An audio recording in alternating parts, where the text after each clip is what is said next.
Okay, that format was what we put together instead of a spring game, and for my perspective, it allowed us to cover virtually every situation in a game, including some live special teams that, in my time as a head coach, we sometimes don't get. Everybody gets work. It gives us the opportunity to not worry about the depth and who to protect. Everybody gets a chance to get out there and compete.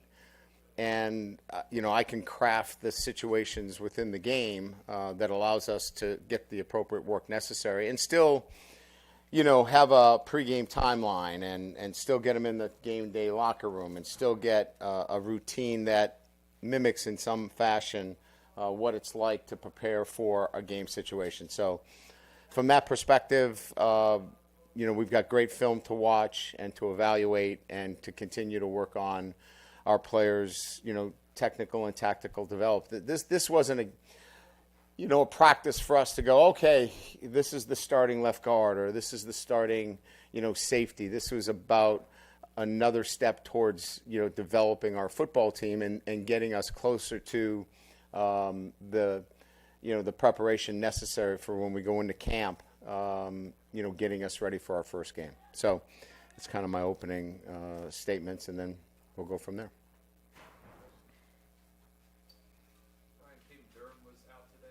Yeah, he had an ankle sprain in practice, just precautionary. He doesn't look to be very serious. We kept him in a walking boot today, but nothing like the previous injury where he had the dislocated toes. So hopefully get him back, if not Tuesday, but most likely Thursday of next week. Today, at least, the edge rushers seemed really impressive. Just what have you learned about that position group here today? Which one? The edge rushers. Well, you've got mature players that have played a lot of football, and certainly that shows up. And it didn't just show up today for me; it showed up every day in practice. And I will say this: I mean, we were very, I would say, intentional about who we were looking for and the kind of personality. Those guys are great workers. They do it the right way off the field, in this building. They are leaders, even in the sense of how they handle themselves amongst our football team, even though they've only been here since January. So these were really impactful players, not only from an edge standpoint in terms of what you see, but I can tell you from behind the scenes, they're very impactful as well. Brian, we also didn't see Destin Hill, if you Yep. can give an update there. And then Trey'Dez looked like maybe he got rolled up. Just an update on how he's doing. Another ankle with Destin, and it's too bad because he's had a really good spring. Been really impressed with him. His strength is just the ability to go up and get the football. He's strong. He's physical. He's smart. He's really going to help us, and it was too bad that he couldn't be out there today, but he's got an ankle. His is a little bit more severe, high ankle sprain, and we'll have to see where that takes us, whether we can make the next two practices or not with him. Trey'Dez was fine. He wanted to stay in there. But it brings the attention to the new rule that will be coming in, and that is, in those kinds of situations, if you go down after the ball is put in play, you're going to be charged a timeout in those situations. So, we've got to be very careful in those situations. If you're hurt, you better go down before they blow the ball ready for play, or you're going to be charged a timeout. So, just the thing that we can educate them on in those situations. Yeah, Coach, just a lot of rotating in and out this offensive line right now. Just what have you liked about, how those guys have kind of evolved through spring, but also just how close or far away from you in terms of, pegging this thing down on the O-line? Well, I think we've made great progress in building versatility within the group.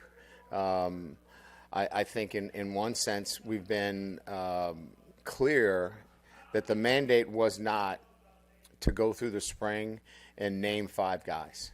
And so if we went in with that goal, we would not be anywhere near that. But that wasn't the goal. The goal was to get guys in position where we could find out what the best fit was for them individually and for us as a unit, and then as LSU as a football team. So it's been moving guys around and finding where the right fits are, and then we'll go into camp and probably say, all right, through the first 8-9 practices, will give us some time to make the decision on what that unit is, and then build continuity through the back end of preseason camp with the starting 5. You were talking about today being a lot for development with guys, and Harlem Berry's another guy who's obviously young and getting developed at this stage. What have you seen kind of from him since the last time that you spoke about him? Because I think it was a few weeks ago you had mentioned the steps he had taken forward. What have you seen from him as he kind of maybe battles for the RB2 spot? He's a natural runner of the football. He sees things that you just don't coach. And the great backs just have that natural, uncanny ability to see things on the move, and you just let it go. He's got to be coached on protections. He's got to be coached on scheme. He's got to be coached on how to eat. He's got to be coached on some other things, and we're doing it, and he's very receptive to that. I didn't mean to imply other, but he's a natural runner of the football, and he's really good, and I think he lives up to the billing of the best running back in the country because of his just natural instincts that he has as a running back. Do you think he has a real shot to compete for that second running back spot? He'll play for us as a freshman, yeah. Coach, nationally, there's been a lot of discussion about playing other teams during spring football after going through this open practice format. Do you have an opinion on that? Would you be open to doing that? I would be open to it. I think there's, clearly the calendar, dictates a lot of this, right? We work off of an academic calendar, relative to recruiting, relative to different schools being on quarters versus being on semesters. So there's a lot of things that would have to kind of, come together in those situations. But I think what I would say about it is that in years past, it was a dream. I think it's within our grasp now. I think there needs to be some more attention to particular rules that make that difficult. But I think we're on the course towards that happening. So you would prefer that? Well, I would prefer if we were to do some things like a game, that we could do some joint practices with, some of our neighbors, in the state of Louisiana.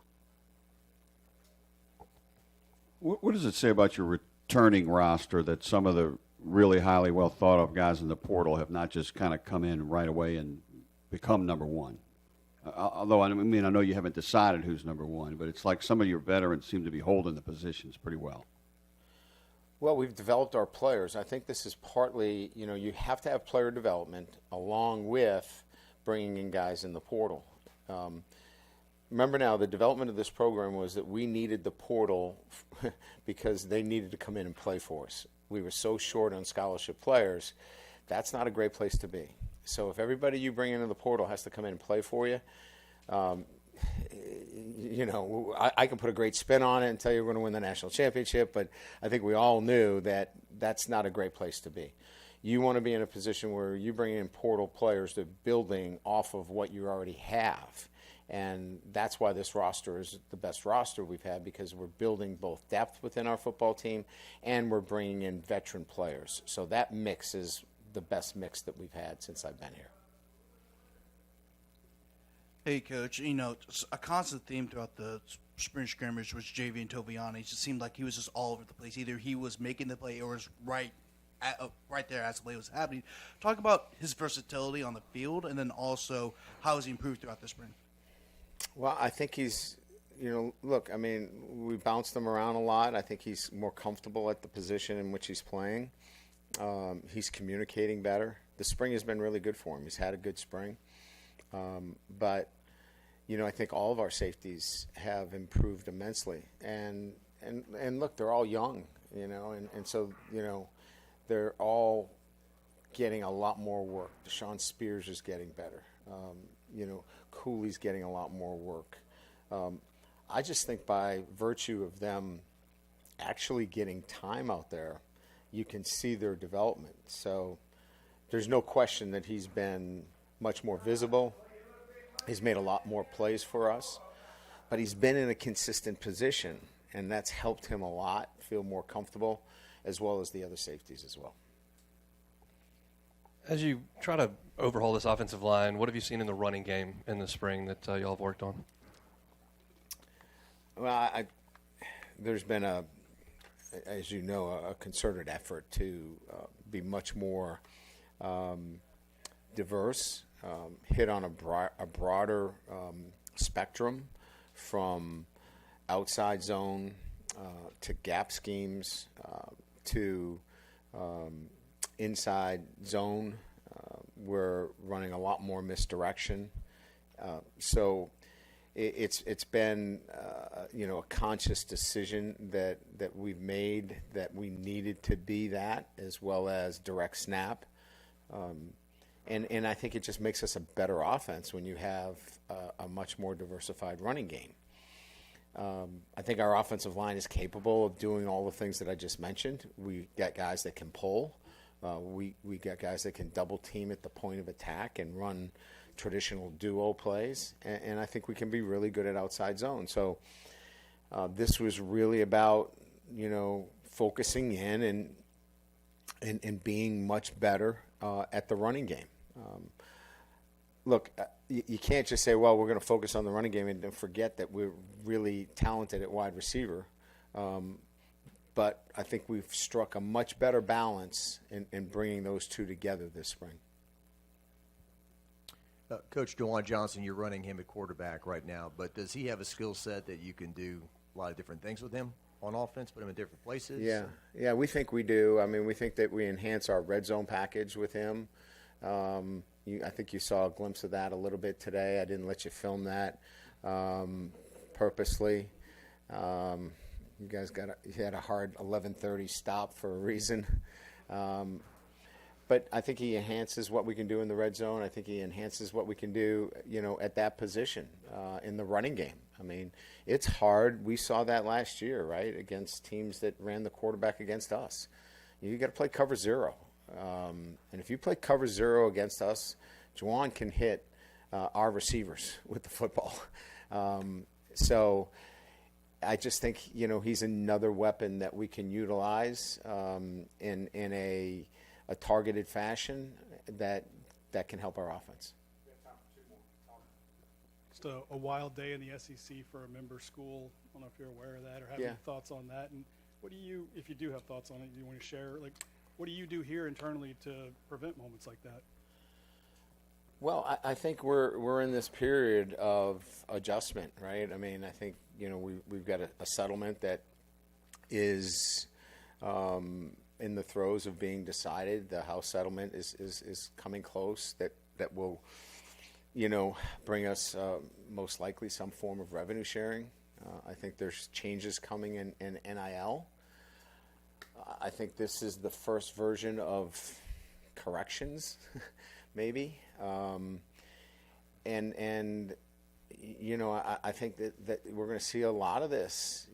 This was a new world, and I think we're going to navigate it the best that we can. But I think that there's going to be other situations that come, and we're just going to have to, do the best we can. I think there's going to be better information out there that will allow people to look at comps for positions and say, that makes sense, that doesn't make sense, and it'll allow us to navigate this a lot more reasonably moving forward, for good or bad. And people can make decisions. If you want to pay X, then that's what you can do. But I think I think this is the natural course that would happen when there weren't many guidelines out there. And moving forward, I think with the House settlement and, with a, potentially a clearinghouse for NIL, I think we'll see, a better place as we continue to move forward. Hey, Coach. I'm curious, looking back to your first ever conversation with Garrett Nussmeier to the present day, what stands out to you most about his journey to becoming the prominent leader of this program and just kind of your increased level of trust as he looks to embark on what many consider to be a Heisman campaign potentially? I'm thinking about it because I'm trying to think about the very first conversation. My very first conversation with Garrett was when I got the job. He came in and said, "Coach, I'm a Tiger, and I just want to let you know I'm going to be here." And that was my first conversation with him, because everybody was, some were staying, some were going. It was kind of, up in the air. I think one left, one came back. It was kind of a, uncertain situation. But he was pretty definitive about, I want to be here. And I think we come full circle, and you see that kind of steadfast commitment to being here at LSU, and I think he's going to reap the benefits of that. Good. Thank you. Appreciate it. I got to go sign some autographs.